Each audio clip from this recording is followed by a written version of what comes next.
В поселке Цандрыб Гагарского района вот уже почти год, как остро стоит вопрос отсутствия бесперебойного энергоснабжения.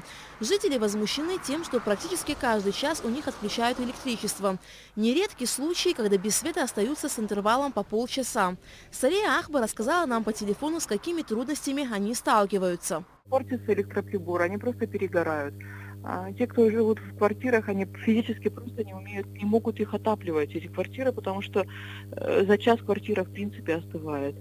Не приготовить вовремя, не постирать. То есть это очень большие трудности, с которыми сталкивается все население этого поселка. Вот эта ситуация произошла на протяжении последнего года. И сотрудники вот этих подстанций ссылаются на то, что сейчас идет очень сильная нагрузка, то есть зимой идет сильная нагрузка. Вот. То, что летом тоже есть нагрузка, но как-то они считают, что зимой нагрузка больше. Я думаю, что наличие вот этих вот аппаратов, которые сегодня в нашей стране стали, вы сами знаете, какой-то сильной проблемой, здесь в этом поселке тоже, безусловно, это существует. Я думаю, что они в каких-то локальных местах сосредоточены в большом количестве, и именно по этой причине у нас нет света. Именно по этой причине они ссылаются на то, что то железная дорога, то еще там какие-то, в общем, нелепые отговорки. Но я считаю, что все-таки это из-за большого количества маленького аппарата. В настоящее время часть поселка Цандрыбш получает электроэнергию от подстанции Гечрибш.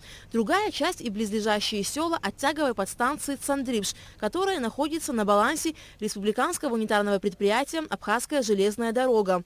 Потребителями электроэнергии от тяговых подстанций всегда были объекты народного хозяйства, то есть предприятия АЖД, а также население близлежащих территорий. На подстанции Цандрыбш-Тяга установлен один трансформатор мощностью 10 мегаватт. По словам сотрудников подстанции, ранее здесь было два трансформатора, суммарная мощность которых была меньше. В 2007 году их заменили на один трансформатор, но уже с большей мощностью. Этого было достаточно на нужды населения и АЖД. Однако за последние 15 лет нагрузки на подстанцию выросли на 8 мегаватт, что приводит к частым аварийным отключениям электричества. На данный момент ситуация достигла критической отметки. Люди остаются без света по 8 часов в сутки.